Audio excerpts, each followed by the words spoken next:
What's up, everybody? Welcome to a brand new toy review. This is Toy Addict 26, and I am so excited to get back behind the camera and do a full-length action figure review for you guys. And it took a piece like this to bring me back behind the camera. This is the 1/6 scale Thundercats Collection Timed Edition Lion-O figure by Mondo, people. Holy crap, it's such an exciting time to be a Thundercats fan. So let's get to it. From the moment you open this package and behold the figure inside, it's just such a wow feeling. Look at this pack out. This figure comes with so many amazing accessories, alternate heads, and of course, Snarf.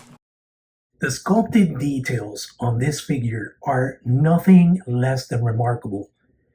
I know that there is a bit of a division amongst fans about having the furry texture on Lion-O, but I think it works perfect. I mean, he is a lion, and even though he was not represented that way in the 80s cartoon, Mondo has taken some really cool creative liberties that make sense. You know, I think giving him that furry texture is something that really lends itself to the fact that he's a feline, especially the fact that he's a lion.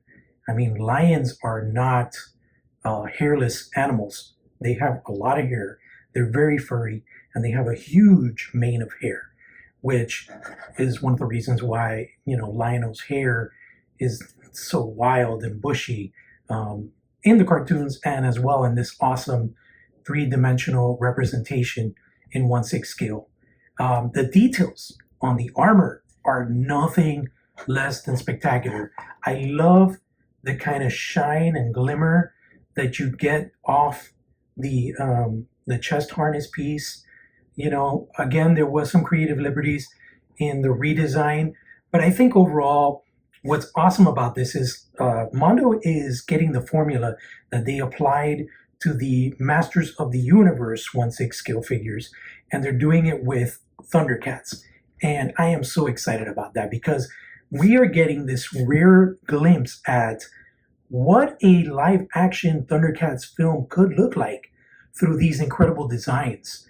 I mean, the creative staff over at Mondo, from 3D sculptors, concept artists, Hector Arce, creative director, Peter Santamaria, there's so much creative juice there that they just blend this thing up and make this amazing final tasting smoothie out of all these incredible ideas and concepts and creativity.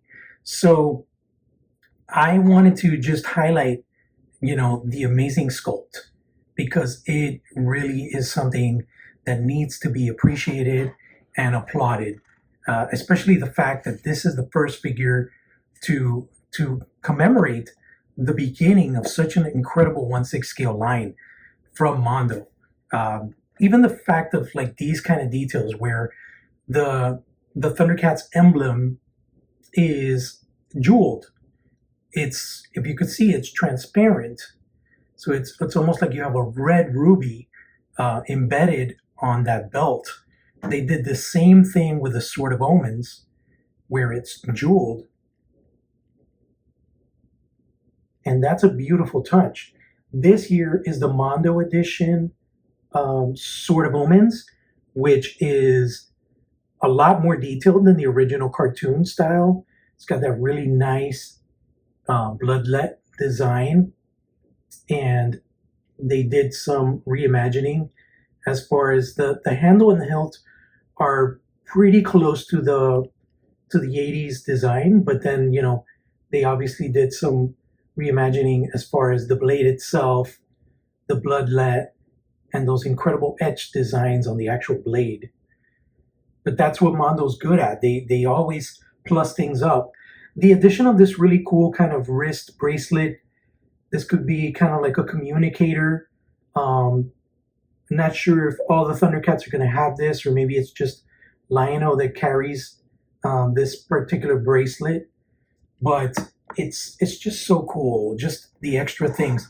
little things like this mean so much. The fact that they redesigned the way Lionel would store away his claw shield by having this kind of hook on the back there where the claw shield inserts perfectly. And I'll demonstrate that in a little bit, just so you guys can see how it works. The battle skirt is a really cool addition too. It enhances and it makes this a very original take on Lionel, and it makes sense because you have the color palette that stays true to the colors of the cartoon. You know, you got those blues, the light blues. They've of course added some metallic sheen and stuff like that, so it looks more like an armored kind of plate. But I could totally see this in a live action film.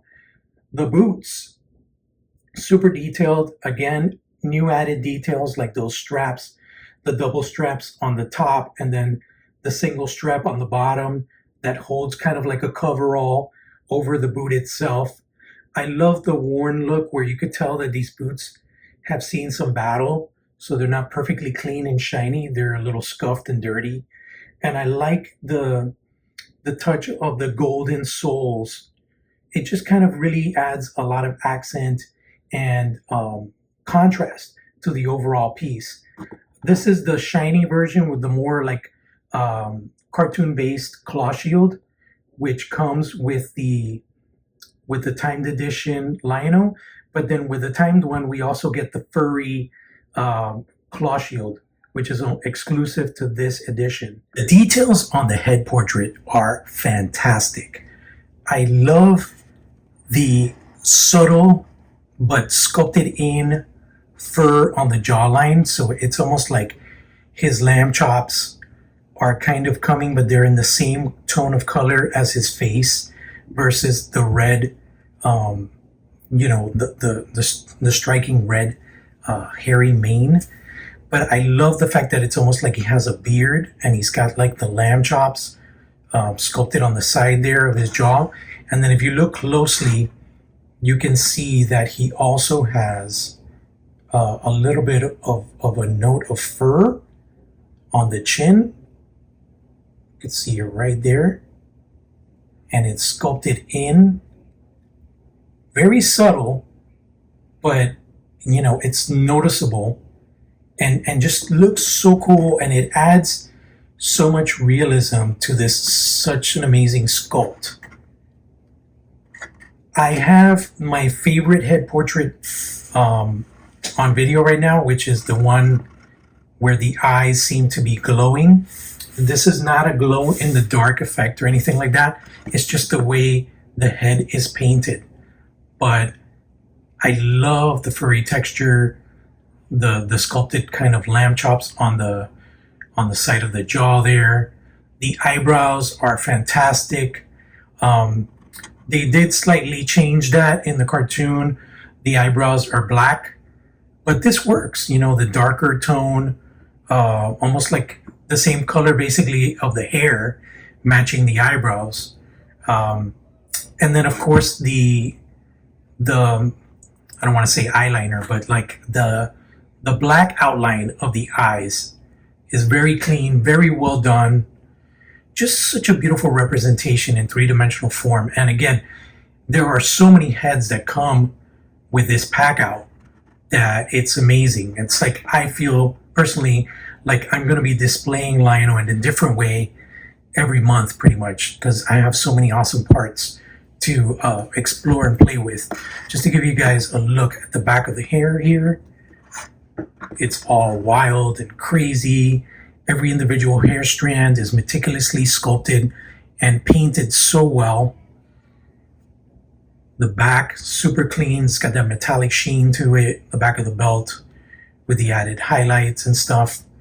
Just such an awesome piece. Let's take a look at the articulation on the figure. So Lionel here has quite a lot of articulation. Honestly, I think this is probably the most articulated 1/6 scale figure that Mondo has done, honestly. The head has a good range of movement. You can tilt the head back this far. tilted down that far. He's got an obvious angular movement, so you can get a lot of different expression out of the character. Really good fluid movement on the head. The arms have a swivel hinge joint, single joint of the shoulders. He can do that close as far as the T-pose. That's as high as it'll go. He's got the swivel cut at the biceps.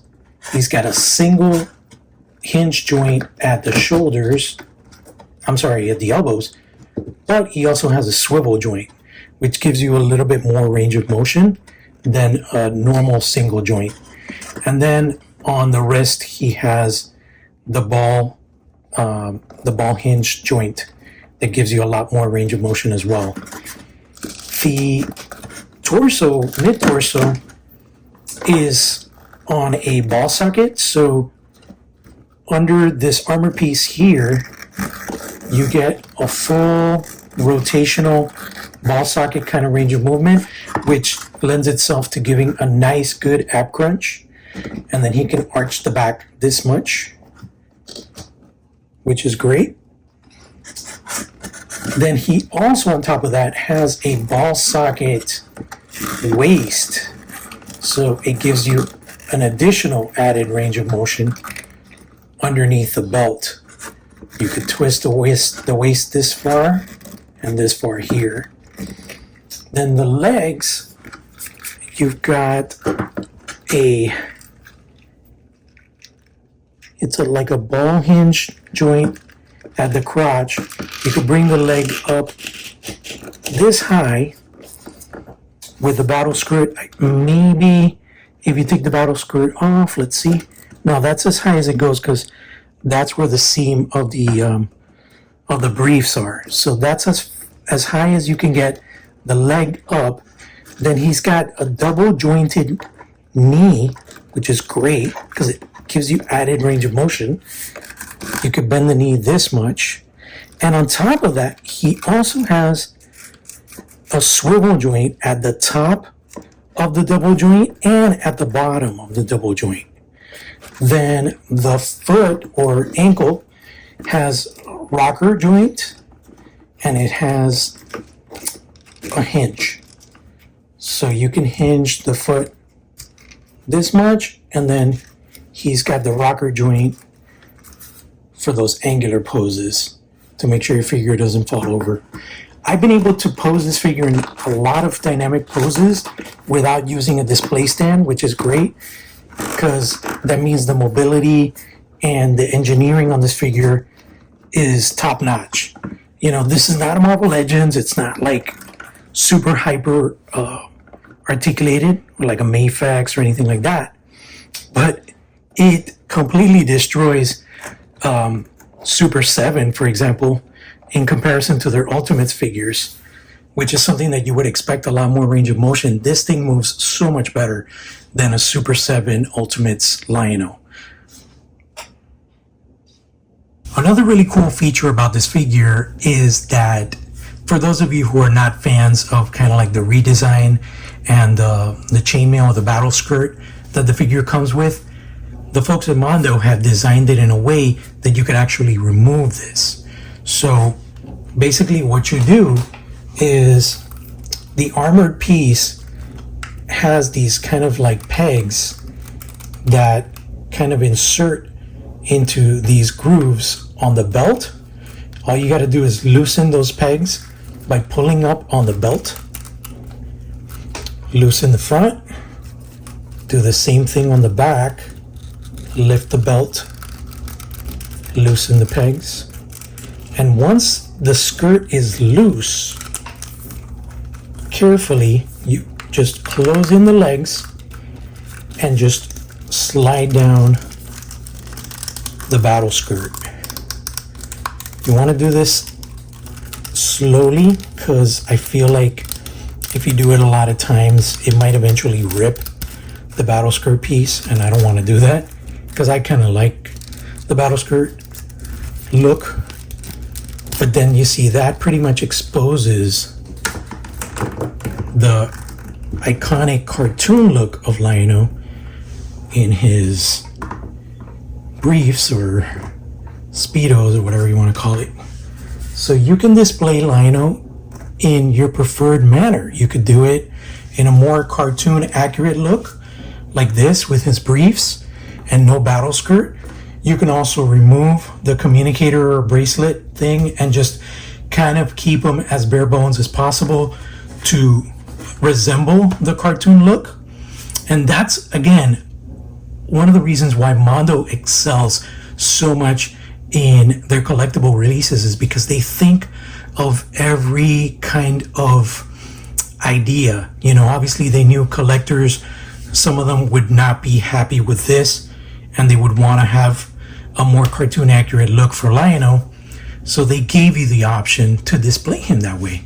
And while I think this looks cool, I still think I prefer this particular iteration wearing the battle skirt. But that's just my personal preference. Let's go over how we transform Lion-O into his ceremonial caped look. So the harnessed straps on the top, they unplug from this hole and this other hole here in the back. They come out really easy. So you just pop those out like so. And then we grab the cape. You're going to see there's pegs on the cape. So this one inserts into the back. A little easier to do off camera. I'm going to do this one from the side. So you peg this in here. And then you peg this in here.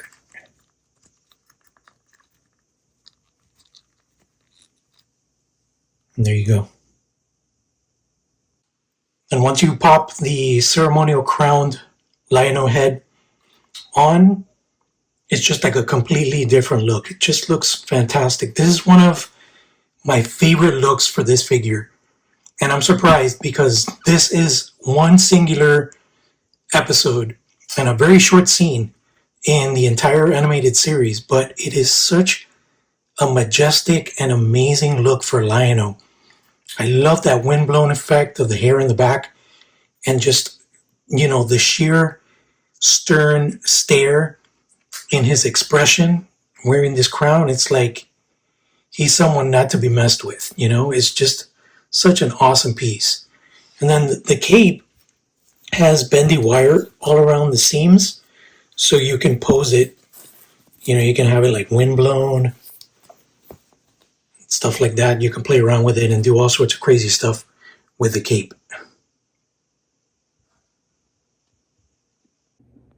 Another awesome accessory that comes with this figure is the Book of Omens. And this thing is very well detailed. The sculpt is really nice. It looks like there's actually paper in there. Unfortunately, this is not a usable thing. The clasp doesn't open or anything like that, but it's still such a beautiful piece, and Lion-O can hold it in his hand really well and everything. It's got the jeweled emblem also on the cover of the book, and it's just a beautiful piece. This is included with the standard version of Lion-O as well. So if you weren't lucky enough to get the timed edition, you could still get the Book of Omens with your standard edition Lion-O. So let's take a look at Snarf. This is another bonus item that is exclusively part of the timed edition of this release. And it is such an awesome bonus item, I gotta tell you guys. He is not static. He has plenty of articulation, not obviously as articulated as the 1/6 scale figures themselves, but for being a companion character, he is very mobile. The head is on a ball socket, so you can do different types of expressional, like poses where you can look up, you can look down a little bit, you can look to the side, tilt his head. So I love the fact that the head's on a ball socket. It's not just a swivel joint. Then the arms themselves are on swivels. So they swivel up and down, and then the same goes for the legs. You have this type of movement. There's no articulation on the tail, and there's no articulation on the wrists. I want to say that it is very safe to predict that later in the future, and I know this toy line is going to be very successful, we will probably see a standalone Snarf that'll be slightly larger, and it'll be like what they did with Orko in the 1/6 scale line, where he's going to be a standalone figure, kind of updated, a little bit more different, with a lot more articulation. Probably will have alternate head portraits with different expressions, things like that, and a bunch of accessories like candy fruit and the satchel that he uses to pick up candy fruit. There's so many cool little nods and accessories and stuff that he could come with. So I could definitely see it as a standalone figure later in the future, but it's so awesome just from the inception of the toy line to have a Snarf figure that can complement your Lion-O in your display piece, in your display case. But yeah, a lot of people were a little, saying that this was like a creepy Snarf or like demon Snarf. I don't know where the hell that comes from. Now that you see it very well lit, the only thing that I see is like if Snarf was a character in the Labyrinth film with David Bowie in the 80s. It looks like a Jim Henson kind of creature where he still has the aesthetics and the look of Snarf from the cartoons, but with a little bit of added realism, the expression, the textures and the fur. Obviously, we don't see this kind of stuff in the cartoon because it's a 2D animated cartoon. But this is something that I could definitely see in a feature film. And it's just such an awesome piece to have as part of the collection. Of course, if you're a Thundercats fan, you know how pivotal and how important a role Snarf plays in the entire team. He's always been a caregiver and has looked out for Lion-O since he was young back in in Thundera. And when they arrive in Third Earth, he still sees Lion-O as a child, and he's just always just looking out for him and making sure that Lion-O is okay on whatever type of predicaments he gets in. This animalistic feral head portrait is yet another one of the exclusives that comes with this timed edition, and it's a very cool and unique take on the classic hero. This offers a very unique and interesting animalistic look for Lion-O and looks even better when paired with the furry version of the claw shield. Another exclusive item that comes with the figure is this more Rankin Bass based animation Sword of Omens. This one doesn't have all the extra deco that Mondo put into the Sword of Omens, which looks amazing. But for those that want to have a more true classic inspired 80s style animation Sword of Omens, you get it with the exclusive timed edition. But that's not all. Additionally, we get this monster. This is the Mondo styled Sword of Omens with the power effect. This is from the Thundercats whole power effect when the Sword of Omens charges up and gets fully powered. It's got these energy strobes going all throughout the looks like force lightning, right? But it's obviously the power of the Sword of Thundera, and it's a thick kind of like translucent PVC that goes from like a light blue fading out into a clear, and it's permanently attached to the blade. So this is an additional completely different sword. It's the same Mondo sword but with the power effect permanently attached. This is also an amazing extra item that you get only with the timed edition. So honestly, when we look at the loadout of all the things that you get, including this beautiful version of the powered up Sword of Omens, it's definitely a no-brainer that the timed edition is the way to go with this beautiful inaugural Thundercats piece from Mondo. Thanks for watching this video, and I'll see you in the toy house.